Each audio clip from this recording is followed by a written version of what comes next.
Hello friends, इस video में बात करेंगे हम कानपुर विश्वविद्यालय के बीएड सेकेंड ईयर के पेपर थर्ड की।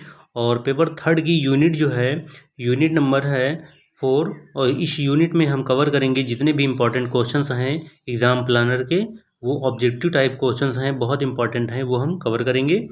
और ये एग्ज़ाम प्लानर हैं, अगर आपने अभी तक इसके पिछले वीडियोज़ नहीं देखे हैं जो कि इकाई के हैं, यानी कि फर्स्ट सेकंड और थर्ड यूनिट के, तो आप पिछले वीडियो देख लीजिए ताकि आपका कॉन्सेप्ट क्लियर होता चले और आपकी तैयारी अच्छे से हो सके, ताकि आप अच्छा स्कोर कर पाएँ। और ये एग्ज़ाम प्लानर है, अगर आप इजी नोट्स के भी वीडियोस देखना चाहते हैं तो वो भी हमारे चैनल पे अवेलेबल हैं, आप जाके उन्हें भी चेकआउट कर सकते हैं, देख सकते हैं अच्छे से और इन्हें बार बार रिवाइज कर सकते हैं। तो आइए शुरू करते हैं। ये इजी नोट्स के बीएड सेकेंड ईयर का थर्ड पेपर, इकाई है 4, यानी कि यूनिट 4 है, शिक्षा में प्रबंधन, मैनेजमेंट इन एजुकेशन।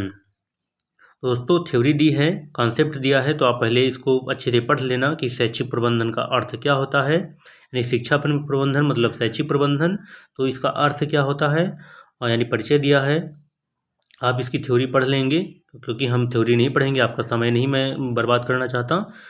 आपका समय बहुत इंपॉर्टेंट है, बहुत वैल्यूएबल है, इसलिए आप इसको वीडियो को स्पीड स्लो करके आप पढ़ सकते हैं, ताकि आपका कॉन्सेप्ट क्लियर हो जाए और आपके प्रश्न सारे हल हो जाएं। और आगे देखते हैं कि शैक्षिक प्रबंधन की कुछ परिभाषाएं दी हैं, आप परिभाषाएं पढ़ लेंगे।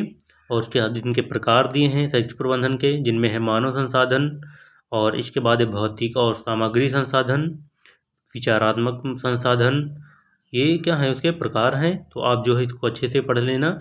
उसके बाद हम सीधे आते हैं वो विकल्पी प्रश्न पे, जो एमसीक्यू दिए हैं, तो उनके लिए आते हैं। तो आइए शुरू करते हैं। पहला क्वेश्चन दिया है कि शैक्षिक प्रबंधन में नियोजन का कार्य है। शैक्षिक प्रबंधन में नियोजन का कार्य है क्या? वांछित लक्ष्यों के लिए भविष्य की तैयारी, वित्तीय योजना, कर्मचारियों की नियुक्ति के लिए, या उपरोक्त सभी। तो शैक्षिक प्रबंधन में नियोजन का कार्य क्या है? वांछित लक्ष्यों के लिए भविष्य की तैयारी। ऑप्शन नंबर ए इसका राइट आंसर हो जाएगा। अगला प्रश्न दिया है कि शैक्षिक प्रबंधन में रिपोर्टिंग का कार्य है क्या है? दस्तावेजीकरण, रिकॉर्ड कीपिंग, निरीक्षण, या उपरोक्त सभी। तो शैक्षिक प्रबंधन में रिपोर्टिंग का कार्य क्या है? दस्तावेजीकरण, रिकॉर्ड कीपिंग और निरीक्षण तीनों हैं, यानी उपरोक्त सभी हैं। ऑप्शन नंबर डी इसका राइट आंसर हो जाएगा। अगला है कि शैक्षिक प्रबंधन में समन्वय का कार्य क्या है? रिकॉर्ड कीपिंग, स्टॉक होल्डर के बीच संबंध, स्टाफ नियुक्ति के लिए, उपरोक्त में से कोई नहीं। तो ऑप्शन नंबर इसका हो जाएगा बी, यानी कि स्टॉक होल्डर के बीच संबंध। Option number B right answer हो जाएगा। अगला प्रश्न देखते हैं। नेक्स्ट है कि 4 नंबर है कि शैक्षिक प्रबंधन में बजट का कार्य क्या है? वित्तीय योजना, लेखांकन, नियंत्रण और व्यय, उपरोक्त सभी। तो शैक्षिक प्रबंधन में बजट का कार्य क्या है? वित्तीय योजना है, लेखांकन भी है और नियंत्रण और व्यय भी है, तो उपरोक्त सभी ऑप्शन सही हैं। ऑप्शन नंबर डी इसका राइट आंसर हो जाएगा। अगला है कि किस देश में शिक्षा प्रणाली आधारित है? किस पर? व्यक्तिगत व्यक्तित्व का विकास पर, कौशल विकास पर, एक राष्ट्र की विचारधारा पर, और उपरोक्त में से कोई नहीं। तो किसी देश में शिक्षा प्रणाली किस पर आधारित है? तो एक राष्ट्र की विचारधारा पर आधारित है। तो option number C right answer हो जाएगा। अगला दिया है कि अलीगढ़ मुस्लिम विश्वविद्यालय की स्थापना किस वर्ष हुई थी? तो अलीगढ़ मुस्लिम विश्वविद्यालय की स्थापना कब हुई थी? 1875 में, 1921 में, 1935 में, उपरोक्त में से कोई नहीं। तो कब हुई थी? तो 1921 में हुई थी अलीगढ़ मुस्लिम विश्वविद्यालय की स्थापना। अगला है कि अगला प्रश्न है, प्रदर्शन परीक्षण से क्या तात्पर्य है? विशेष योग्यता परीक्षा, ऑनलाइन एमसीक्यू टेस्ट, वर्णनात्मक परीक्षा, या उपरोक्त में से कोई नहीं। तो प्रदर्शन परीक्षण से क्या तात्पर्य है? विशेष योग्यता परीक्षा। ऑप्शन नंबर ए इसका राइट आंसर हो जाएगा। अगला है कि आर्मी अल्फा टेस्ट किस रूप में जाना जाता है? समूह परीक्षण के, समूह अध्ययन के, व्यक्तिगत परीक्षण के, उपरोक्त में से कोई नहीं। तो आर्मी अल्फा टेस्ट किस रूप में जाना जाता है? तो व्यक्तिगत परीक्षण के रूप में जाना जाता है। तो ऑप्शन नंबर सी इसका राइट आंसर हो जाएगा। अगला है कि आर्मी बीटा परीक्षण किस रूप में जाना जाता है? व्यक्तिगत परीक्षण, व्यक्तिगत एमसीक्यू परीक्षण, समूह परीक्षण, या उपरोक्त में से कोई नहीं। तो आर्मी बीटा परीक्षण किस रूप में जाना जाता है? तो वो व्यक्तिगत परीक्षण के रूप में जाना जाता है। ऑप्शन नंबर ए इसका राइट आंसर हो जाएगा। अगला प्रश्न दिया है, प्रश्न नंबर है 10 कि वैज्ञानिक प्रबंधन इस धारणा पर आधारित है कि काम पर लोगों के वैज्ञानिक अवलोकन से कार्य को करने का सबसे अच्छा तरीका पता चलेगा। अवलोकन से पता चलेगा कि श्रमिकों को बहुकुशल होने की आवश्यकता है। श्रमिकों को प्रदर्शन की परवाह किए बिना एक निर्धारित वेतन मिलेगा। कार्यकर्ता को कार्यों को करने के अपने तरीके तय कर सकते हैं। कार्यकर्ता कार्यों को करने के अपने तरीके तय कर सकते हैं। तो वैज्ञानिक प्रबंधन किस धारणा पर आधारित है कि काम पर लोगों के वैज्ञानिक अवलोकन से कार्य को करने का सबसे अच्छा तरीका पता चलेगा। तो ऑप्शन नंबर ए इसका राइट आंसर हो जाएगा। अगला है कि मानकीकृत परीक्षण की महत्वपूर्ण विशेषताएं हैं कौन सी? विश्वसनीयता और सटीकता, विश्वसनीयता और व्यावहारिकता, शुद्धता और व्यावहारिकता, उपरोक्त में से कोई नहीं। तो इसका ऑप्शन नंबर हो जाएगा ए, विश्वसनीयता और सटीकता। अगला है कि विश्वसनीयता है क्या? परीक्षण के परिणामों की गुणवत्ता, परीक्षण के परिणामों की स्थिरता, काल्पनिक अनुमान, उपरोक्त में से कोई नहीं। तो ऑप्शन नंबर हो जाएगा बी, परीक्षण के परिणामों की स्थिरता है। अगला प्रश्न है कि व्यक्तित्व के मूल्यांकन के सर्वोत्तम तरीके हैं कौन से? सर्वेक्षण परीक्षण, सूची परीक्षण, ए और बी दोनों, इनमें से कोई नहीं। तो कौन सा हो जाएगा? तो सूची परीक्षण, यानी कि ऑप्शन नंबर हो जाएगा व्यक्तित्व के मूल्यांकन के सर्वोत्तम तरीके क्या हैं? सर्वेक्षण परीक्षण और सूची परीक्षण, यानी कि सी हो जाएगा ऑप्शन नंबर सी, यानी ए और बी दोनों हो जाएंगे। ऑप्शन नंबर सी होगा, बी नहीं होगा। ये राइट आंसर हो जाएगा। अगला है कि किस वर्ष संयुक्त राष्ट्र संगठन ने बच्चों के लिए सीखने का अधिकार घोषित किया? इस वर्ष घोषित किया 20 नवंबर 1959 को, 20 नवंबर 1960 को, 20 नवंबर 1961 को, उपरोक्त में से कोई नहीं। तो 20 नवंबर 1961 को घोषित किया, बच्चों के सीखने का अधिकार घोषित किया। अगला है कि वैधता के साक्ष्य किससे संबंधित हो सकते हैं? निर्माण से, सामग्री से, मानदंड से, या उपरोक्त सभी। तो वैधता के साक्ष्य निर्माण, सामग्री और मानदंड तीनों से संबंधित हो सकते हैं। तो ऑप्शन नंबर डी इसका राइट आंसर हो जाएगा। अगला है कि एक सिस्टम के सबसे छोटे इंटरैक्टिंग हिस्से होते हैं, हिस्से हैं कौन? इनपुट, घटक, संरचना या फीडबैक। तो कौन है? तो घटक है, option number B right answer हो जाएगा।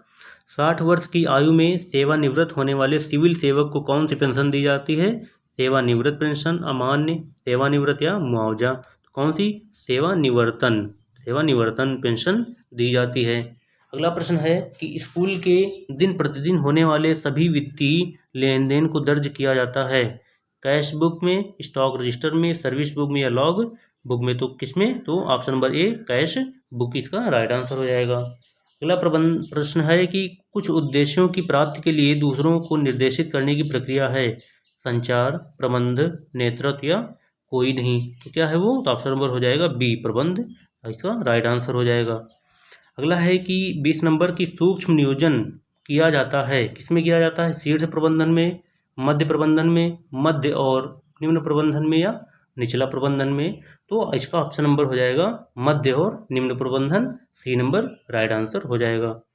ACR 21 नंबर दिया है, ACR को डैश से कम अवधि के लिए शुरू नहीं किया जा सकता। 2 महीने, 3 महीने, 5 महीने, या 4 महीने। तो ऑप्शन नंबर हो जाएगा 3 महीने, ऑप्शन बी 3 महीने इसका राइट आंसर हो जाएगा।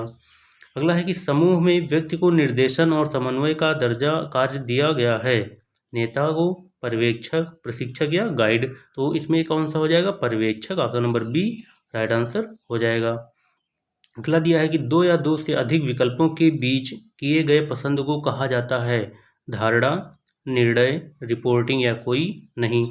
क्या कहा जाता है? तो निर्णय कहा जाता है, ऑप्शन नंबर 20 का राइट आंसर हो जाएगा। अगला प्रश्न दिया है कि रोकड़ बही का रखरखाव द्वारा किया जाता है किसके द्वारा? DDO, EDO, DEO, या उप DEO, किसके द्वारा किया जाता है? तो DDO के द्वारा किया जाता है, ऑप्शन नंबर ए राइट आंसर हो जाएगा।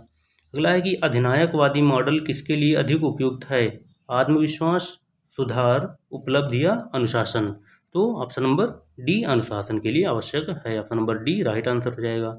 अगला है कि सूचना प्राप्त करने की एक औपचारिक और व्यवस्थित प्रक्रिया है टेस्ट, मापन, आकलन, मूल्यांकन। तो कौन सी? तो ऑप्शन नंबर ए, टेस्ट, इसका राइट आंसर हो जाएगा। अगला है 27 नंबर प्रश्न दिया है कि संख्यात्मक मान प्राप्त करने की प्रक्रिया है टेस्ट, मापन, आकलन, या मूल्यांकन। तो ऑप्शन नंबर बी मापन हो जाएगा इसका राइट आंसर। अगला प्रश्न है 28 नंबर की प्रश्नों का योग है टेस्ट, मापन, आकलन या मूल्यांकन। तो प्रश्नों का योग option number A test right answer हो जाएगा। अगला प्रश्न दिया है कि रचनात्मक मूल्यांकन का उद्देश्य है, रचनात्मक मूल्यांकन का उद्देश्य है क्या? क्या मापने का निर्णय, परीक्षण का विकास, परीक्षण का प्रशासन, छात्रों की प्रगति। तो ऑप्शन नंबर डी छात्रों की प्रगति इसका राइट आंसर हो जाएगा। माप में पहला कदम है, क्या मापना है इसका निर्णय, परीक्षण का विकास, परीक्षण का प्रशासन, इनमें से कोई नहीं। तो ऑप्शन नंबर हो जाएगा क्या मापना है इसका निर्णय, इसका राइट आंसर ए हो जाएगा। निर्देश के अंत में उपलब्धि का आकलन करना है, प्लेसमेंट असेसमेंट, फॉर्मेटिव असेसमेंट, योगात्मक आकलन या नैदानिक आकलन। तो ऑप्शन नंबर इसका हो जाएगा योगात्मक आकलन इसका राइट आंसर हो जाएगा। अगला प्रश्न है कि सभी में इसका क्षेत्र व्यापक है, टेस्ट, मापन, आकलन या मूल्यांकन। तो इसका मूल्यांकन जो है राइट आंसर हो जाएगा, डी हो जाएगा इसका राइट आंसर। अगला प्रश्न है कि इसका क्षेत्र सीमित है, किसका? टेस्ट, मापन, आकलन, मूल्यांकन। तो किसका? तो टेस्ट का क्षेत्र क्या है? सीमित है, इसका राइट आंसर ए हो जाएगा।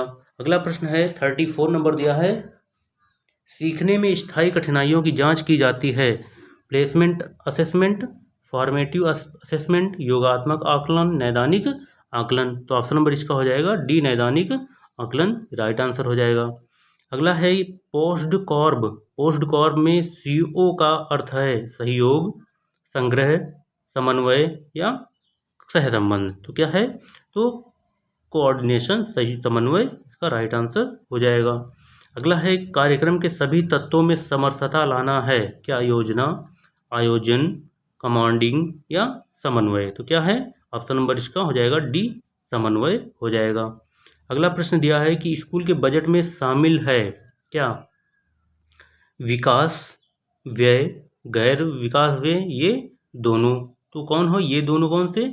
विकास और व्यय, यानी गैर व्यय और गैर विकास व्यय। ऑप्शन नंबर सी यानी कि ए, ऑप्शन बी और सी ये दोनों राइट आंसर हो जाएंगे। व्यय और गैर विकास व्यय इसका राइट आंसर हो जाएगा।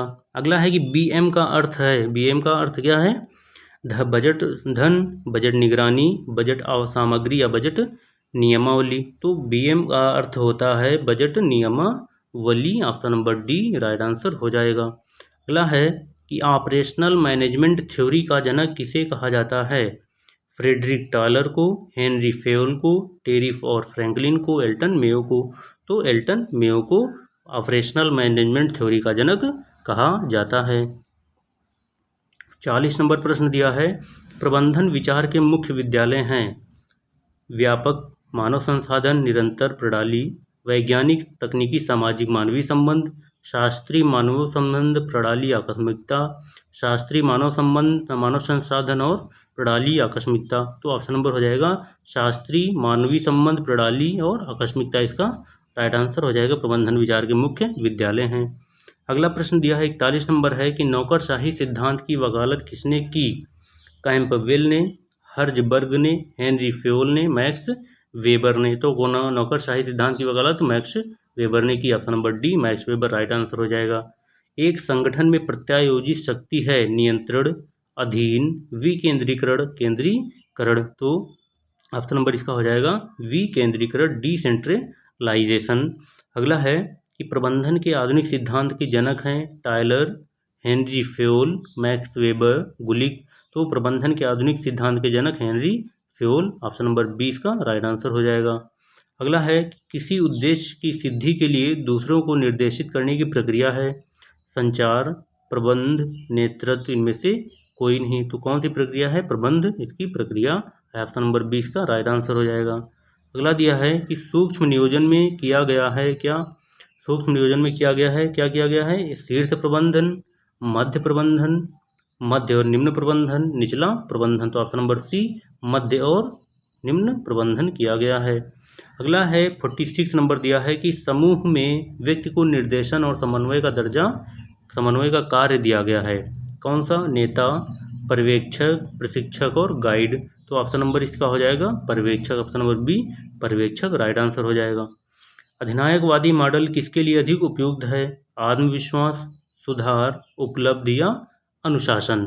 तो अधिनायकवादी मॉडल सबसे अधिक किसके लिए उपयुक्त है? तो अनुशासन के लिए उपयुक्त है। Option number D right answer हो जाएगा। अगला प्रश्न है कि कुछ लक्ष्यों को प्राप्त करने के लिए दूसरों को प्रेरित करना है। योजना, अग्रणी, नियंत्रण या आयोजन। तो इसका ऑप्शन नंबर क्या हो जाएगा? बी अग्रणी इसका राइट आंसर हो जाएगा। अगला है कि शैक्षिक उद्देश्यों को प्राप्त करने के लिए अभिकल्पनाओं का एक कार्यक्रम है। सीखना, पाठ्यचर्या, अनुदेशन, पाठ्यक्रम। तो क्या हो जाएगा? ऑप्शन नंबर इसका हो जाएगा पाठ्यक्रम, डी राइट आंसर हो जाएगा।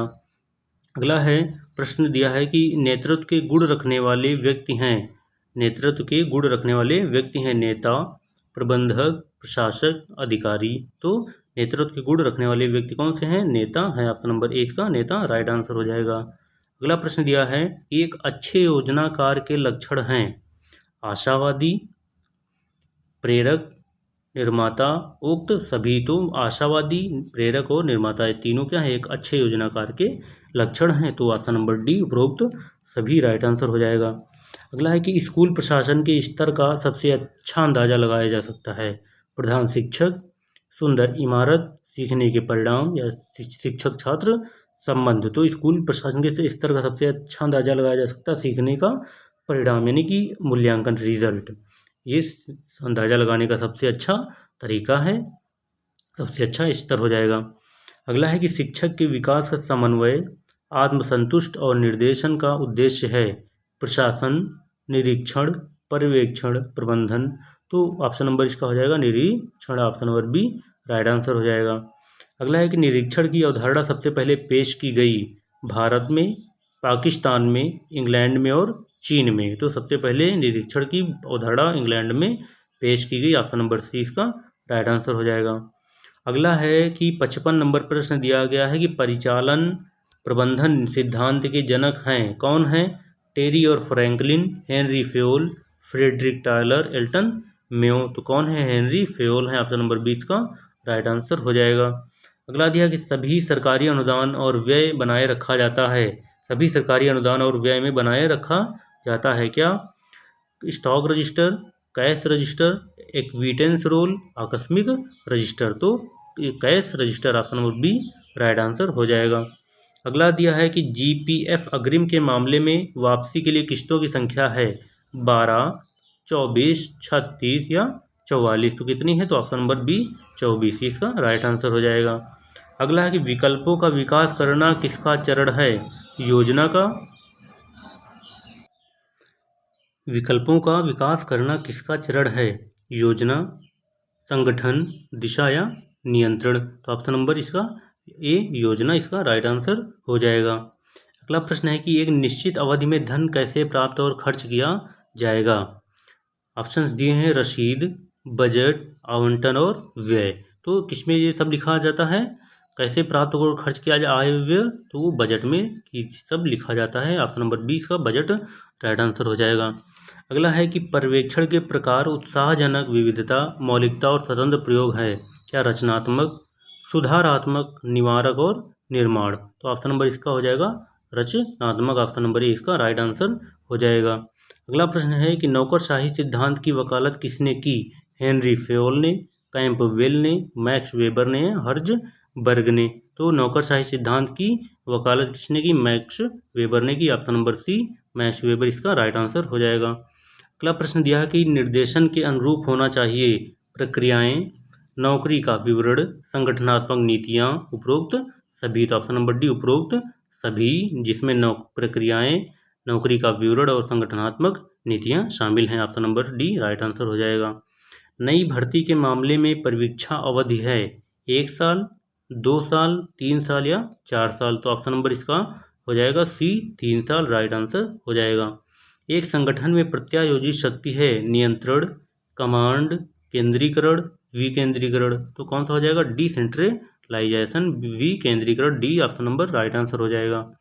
अगला प्रश्न है कि यदि परीक्षण में प्रश्न का नमूना पर्याप्त रूप से बड़ा है तो परीक्षण की गुणवत्ता क्या है? पर्याप्तता, विश्वसनीयता, निष्पक्षता या भिन्नता। तो ऑप्शन नंबर ए पर्याप्तता इसका राइट आंसर हो जाएगा। अगला है विभिन्न अवसरों पर प्रशासित होने पर समान अंक देने के लिए परीक्षण की गुणवत्ता क्या है?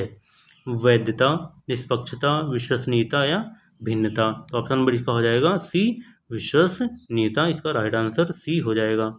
अगला है कि उच्च उपलब्धि प्राप्त करने वालों और निम्न उपलब्धि प्राप्तकर्ताओं के बीच विभेद करने के लिए एक परीक्षण की विशेषता है वैधता, विश्वसनीयता, निष्पक्षता या भिन्नता।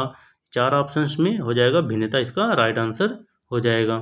अगला प्रश्न है कि यदि किसी भी कारक द्वारा परीक्षण की स्कोरिंग को प्रभावित नहीं किया जाता है तो परीक्षण की गुणवत्ता को क्या कहा जाता है? वैधता, निष्पक्षता, विश्वसनीयता या भिन्नता। तो क्या कहा जाता है? तो निष्पक्षता कहा जाता है। ऑप्शन नंबर 20 का राइट आंसर हो जाएगा। अगला है कि कुछ उद्देश्यों की प्राप्ति के लिए दूसरों को निर्देशित करने की प्रक्रिया है क्या? प्रबंध, नेतृत्व, संचार या इनमें से कोई नहीं। तो कौन सा हो जाएगा? ऑप्शन नंबर ए, प्रबंध इसका राइट आंसर हो जाएगा। अगला प्रश्न देखते हैं कि जो मापने का दावा करता है उसे मापने वाले परीक्षण की गुणवत्ता क्या है? वैधता, विश्वसनीयता, निष्पक्षता या भिन्नता। तो क्या है उसमें? तो ऑप्शन नंबर ए, वैधता इसका राइट आंसर हो जाएगा।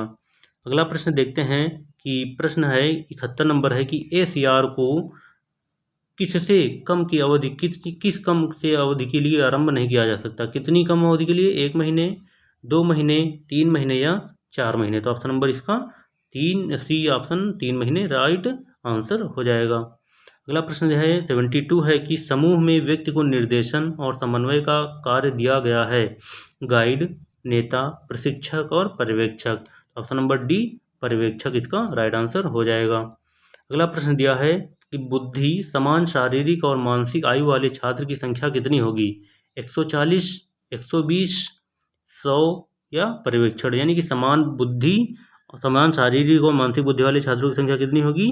तो ऑप्शन नंबर सी यानी कि 100 होगी। ऑप्शन नंबर सी क्या है? राइट आंसर हो जाएगा सी, 100 हो जाएगी। अगला प्रश्न दिया है 74 है कि 12 वर्ष की मानसिक आयु और 10 वर्ष की शारीरिक आयु वाले छात्र का IQ क्या होगा? 140, 120, 100 या 90। तो क्या होगा? तो 120 होगा। Option number B, 120 right answer है। अगला है कि अधिनायकवादी मॉडल किसके लिए अधिक उपयुक्त है? आत्मविश्वास के लिए, अनुशासन के लिए, उपलब्धि के लिए या सुधार के लिए। तो ऑप्शन नंबर बी, अनुशासन के लिए। अधिनायकवादी मॉडल अनुशासन के लिए सबसे अधिक उपयुक्त है। अगला है कि शिक्षक के वेतन एवं भत्तों को सामूहिक रूप से लिखा जाता है कैश रजिस्टर, कोइंसिडेंस रोल, आकस्मिक रजिस्टर, इनमें से कोई नहीं। तो कैश रजिस्टर ऑप्शन नंबर ए राइट आंसर हो जाएगा। अगला है कि कुछ लक्ष्यों को प्राप्त करने के लिए दूसरे को प्रेरित करना है या योजना, नेतृत्व, आयोजन या नियंत्रण। ऑप्शन नंबर इसका हो जाएगा नेतृत्व, बी राइट आंसर हो जाएगा। अगला प्रश्न दिया है कि अधिक बुद्धिमान परीक्षणों के संस्थापक थे। अधिक बुद्धिमान परीक्षणों के संस्थापक थे कौन? अल्फ्रेड बिनेट, गुलफोर्ड, स्टर्न, इनमें से कोई नहीं। तो अल्फ्रेड बिनेट जो है अधिक बुद्धिमान परीक्षणों के संस्थापक थे। ऑप्शन नंबर ए इसका राइट आंसर हो जाएगा। अगला है कि IQ निर्धारित करने का सूत्र किसके द्वारा प्रस्तुत किया गया था? अल्फ्रेड बिनेट के, गुलफोर्ड, स्टर्न, इनमें से कोई नहीं।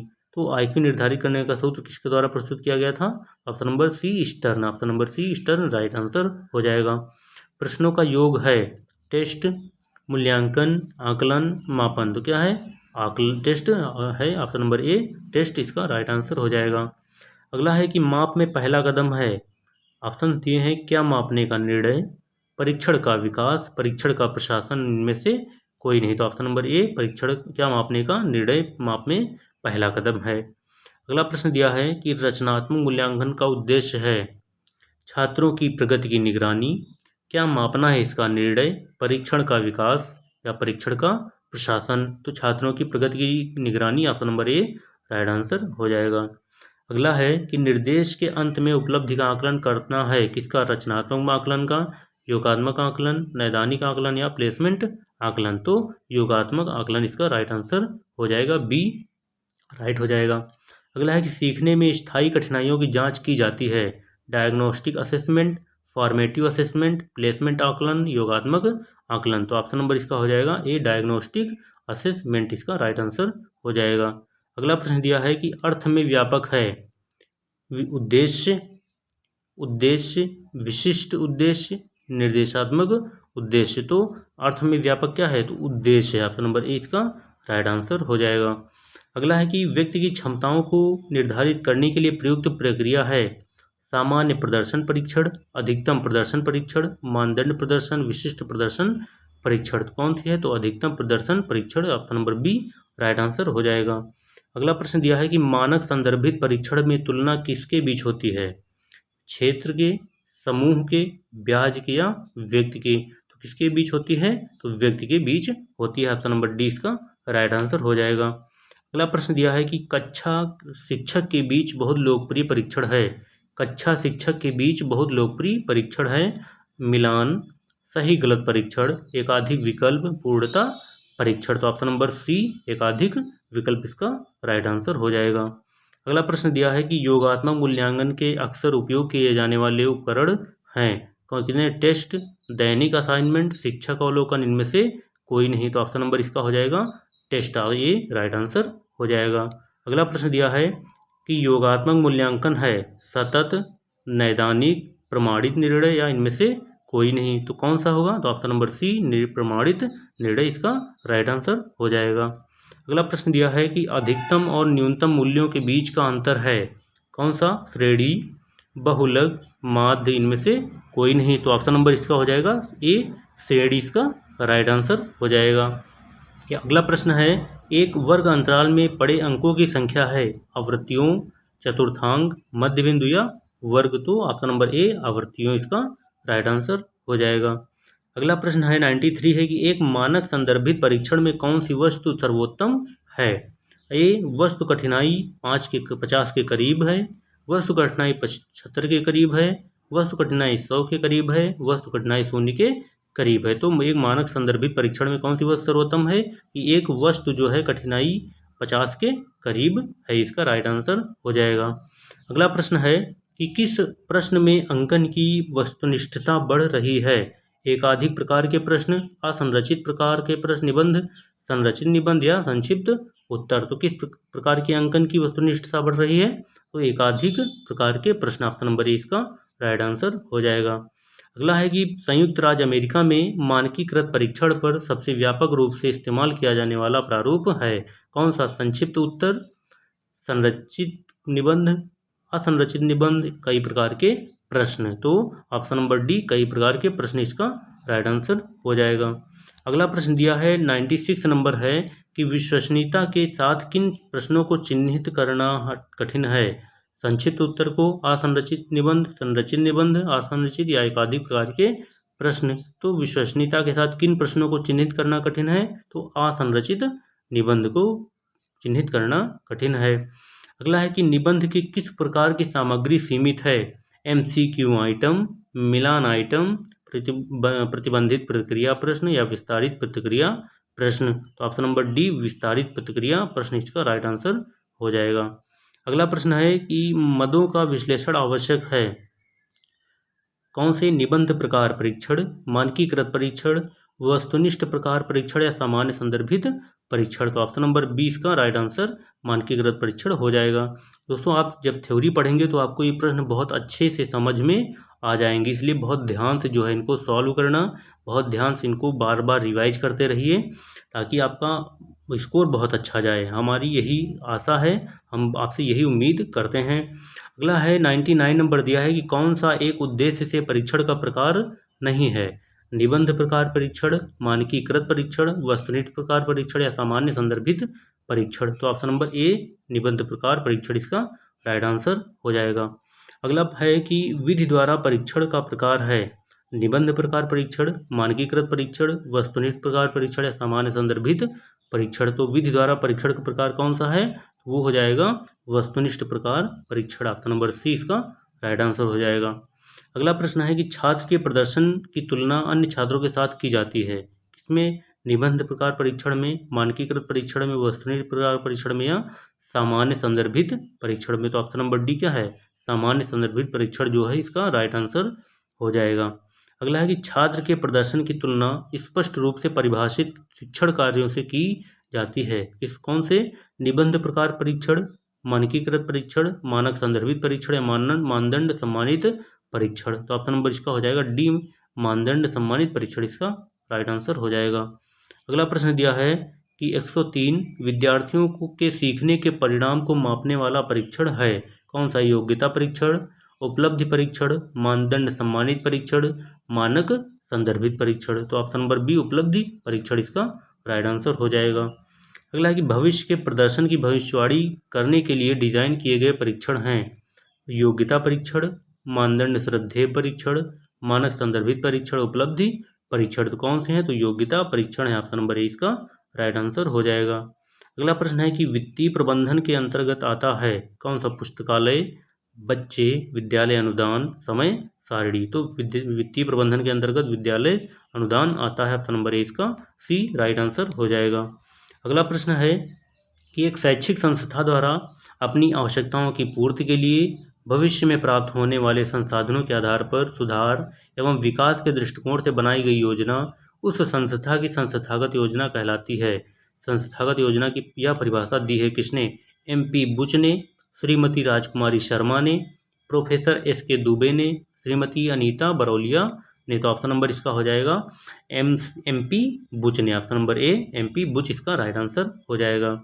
अगला है कि विद्यालय की आधारभूत आवश्यकता है भवन, फर्नीचर, मूत्रालय तथा शौचालय उपयुक्त सभी। तो ऑप्शन नंबर डी उपयुक्त सभी, जिनमें से भवन, फर्नीचर, मूत्रालय तथा शौचालय सभी विद्यालय की आधारभूत आवश्यकताएं हैं। अगला है 108 नंबर प्रश्न दिया है कि मानवीय संसाधनों का प्रबंधन विद्यालय के सर्वांगीण विकास की वह कला है जिसके द्वारा प्रत्येक व्यक्ति को उसकी योग्यता एवं क्षमता के अनुसार कार्य प्रदान करके तथा मार्गदर्शन करके उसका पूर्ण सहयोग प्राप्त किया जाता है। यह कथन है OP पराशर का, प्रोफेसर SK दुबे का, श्रीमती RK शर्मा का, अंजना तिवारी का। तो किसका कथन है ये? प्रोफेसर SK दुबे का, ऑप्शन नंबर 20 का राइट आंसर हो जाएगा। अगला है कि विद्यालय की दीवारों पर लिखे सद्वाक्य से बच्चों में विकसित होते हैं नैतिक गुण, स्वास्थ्य, वर्तनीय अशुद्धता, खेल भावना। तो क्या उत्पन्न होते हैं? विकसित नैतिक गुण विकसित होते हैं, ऑप्शन नंबर ए इसका राइट आंसर हो जाएगा। अगला है कि ग्राम शिक्षा समिति का कार्य होता है बेसिक विद्यालय का निरीक्षण करना, बेसिक विद्यालय भवनों में सुधार के सुझाव देना, ए और बी दोनों, इनमें से कोई नहीं। तो ऑप्शन नंबर सी ए और बी दोनों, यानी कि बेसिक विद्यालय का निरीक्षण करना और बेसिक विद्यालय भवनों में सुधार के सुझाव देना, इसका राइट आंसर हो जाएगा सी। अगला है कि ग्राम शिक्षा समिति के गठन के लिए आवश्यक है क्या? एक महिला का होना, दो महिलाओं का होना, तीनों महिलाओं का होना, महिलाओं का होना आवश्यक नहीं है। तो ग्राम शिक्षा समिति के गठन के लिए आवश्यक क्या है? कि एक महिला का होना आवश्यक है, ऑप्शन नंबर ए इसका राइट आंसर हो जाएगा। अगला प्रश्न है कि शिक्षक अभिभावक संघ की असफलता का कारण है क्या? शिक्षकों की उपेक्षा, अभिभावकों की अशिक्षा, अनिश्चित बैठकें, उपरोक्त सभी, यानी कि शिक्षक अभिभावक संघ की असफलता का कारण उपरोक्त सभी, ऑप्शन नंबर डी, जिनमें से शिक्षकों की उपेक्षा है, अभिभावकों की अशिक्षा है और अनिश्चित बैठकें, ये उसकी असफलता का कारण है। अगला है कि विद्यालय में भवन, फर्नीचर, पेयजल एवं शौचालय आदि की व्यवस्था की जाती है किसके द्वारा? ग्राम शिक्षा समिति के द्वारा, अभिभावक शिक्षक संघ द्वारा, समुदाय द्वारा, उपयुक्त तीनों के सहयोग के द्वारा। तो ऑप्शन नंबर ए ग्राम शिक्षा समिति के द्वारा की जाती है, ऑप्शन नंबर ए इसका राइट आंसर हो जाएगा। अगला प्रश्न दिया है, प्रश्न नंबर है वित्तीय प्रबंधन का आशय उस क्रिया से है, वित्तीय प्रबंधन का आशय उस क्रिया से होता है जो उपक्रम के उद्देश्यों एवं वित्तीय आवश्यकताओं की पूर्ति हेतु पूंजी कोषों के संग्रहण एवं उसके प्रशासन से संबंध रखती है। वित्तीय प्रबंधन की परिभाषा दी है किसने दी है? फिलिया पार्टेज ने, बेस्टन ने, जोसेफ ने या व्हीलर ने? किसने दी है? तो ऑप्शन नंबर डी व्हीलर ने दी है, इसका राइट आंसर डी हो जाएगा। अगला प्रश्न देखते हैं। अगला प्रश्न है कि समय सारणी दर्शाती है क्या बच्चों की अधिगम प्रक्रिया को, शिक्षक की शिक्षण प्रक्रिया को, प्रधानाध्यापक के नेतृत्व को, सभी क्रियाकलापों को? तो इन सभी क्रियाकलापों को, option number D right answer हो जाएगा। अगला प्रश्न है कि शैक्षिक प्रबंधन से तात्पर्य व्यावसायिक एवं शैक्षिक संस्थाओं की क्रियाओं के नियोजन एवं नियमन से है। शैक्षिक प्रबंधन की परिभाषा किसने दी? EFL ब्रेक ने, GE मिलवर्ड ने, हेनरी फेयोल ने या प्रोफेसर एलन ने? तो option number A EFL Brech ने दी है, ऑप्शन नंबर ए इसका राइट आंसर हो जाएगा। अगला है कि प्रदेश में संस्कृत विषय का पठन पाठन किस कक्षा से प्रारंभ किया गया है? कक्षा 1 से, कक्षा 3 से, कक्षा 5 से, कक्षा 6 से? तो उत्तर प्रदेश में संस्कृत विषय का पठन पाठन किस कक्षा से प्रारंभ किया गया है? तो ऑप्शन नंबर इसका हो जाएगा ए, यानी कि कक्षा 1 से प्रारंभ किया गया है। अगला प्रश्न दिया है कि शैक्षिक प्रबंधन वह प्रक्रिया तथा समिति है जिसके माध्यम से नीतियों के क्रियान्वयन का आयोजन तथा पर्यवेक्षण किया जाता है। यह कथन है किसका है? प्रोफेसर एलन का, जी मिलवर्ड का, प्रोफेसर किम्बल का या हेनरी फ्यूल का। तो ऑप्शन नंबर बी यानी कि जी मिलवर्ड का ये कथन है। कक्षा 1 में कुल निर्धारित पाठ्य पुस्तकें हैं कितनी? 1, 2, 3 या 4? कितनी है? तो 2 हैं। ऑप्शन नंबर 20 का राइट आंसर हो जाएगा। अगला प्रश्न है कि कक्षा कक्ष प्रबंधन के अंतर्गत उन समस्त तत्वों का प्रबंधन सम्मिलित होता है जो शिक्षण अधिगम प्रक्रिया को प्रत्यक्ष या अप्रत्यक्ष रूप से प्रभावित करते हैं। यह विचार है या किसने दिया है? Professor SK. दुबे ने, डॉक्टर ए. बरोलिया ने, श्रीमती आर.के. शर्मा ने, इनमें से कोई नहीं। तो यह विचार किसने दिया है? श्रीमती आर.के.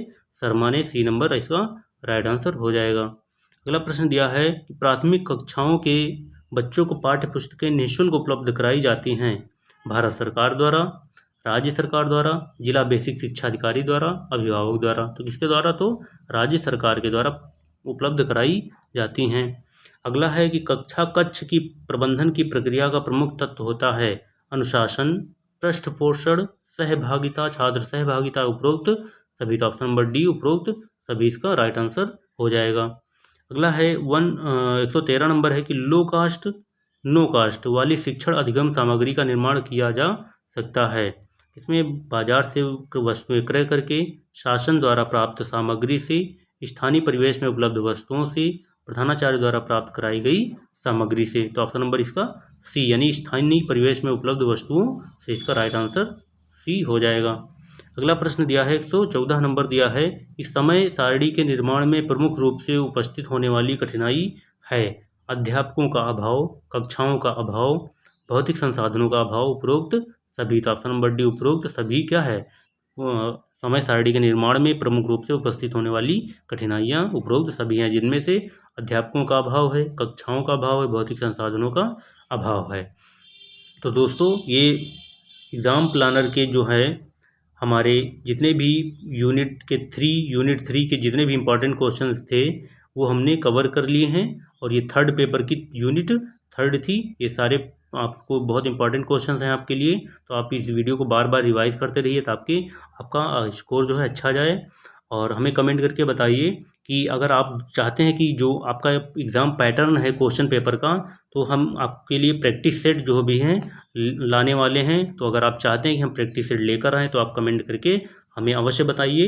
हम आपके जो 100 नंबर का पेपर होगा आपका, तो हम सेम उसी मॉडल पेपर को आपको प्रोवाइड करवाएंगे, उसको सॉल्व करवाएंगे। अगर आप ऐसा चाहते हैं तो कमेंट करके आप हमें अवश्य बताइए ताकि आपके एग्ज़ाम से पहले हम आपके 4-5 मॉडल पेपर जो हैं सेम वैसे ही जिस प्रकार का आपका एग्ज़ाम पैटर्न दिया गया है उस पर आधारित मॉडल पेपर उपलब्ध करवा सकें। तो आप इसके लिए कमेंट कर दीजिए, कमेंट में बताइए और हमारे चैनल को सब्सक्राइब कीजिए, लाइक कीजिए, वीडियो को ज़्यादा से ज़्यादा शेयर कीजिए। तो फिर मिलते हैं अगली यूनिट के साथ। तब तक के लिए नमस्कार, धन्यवाद।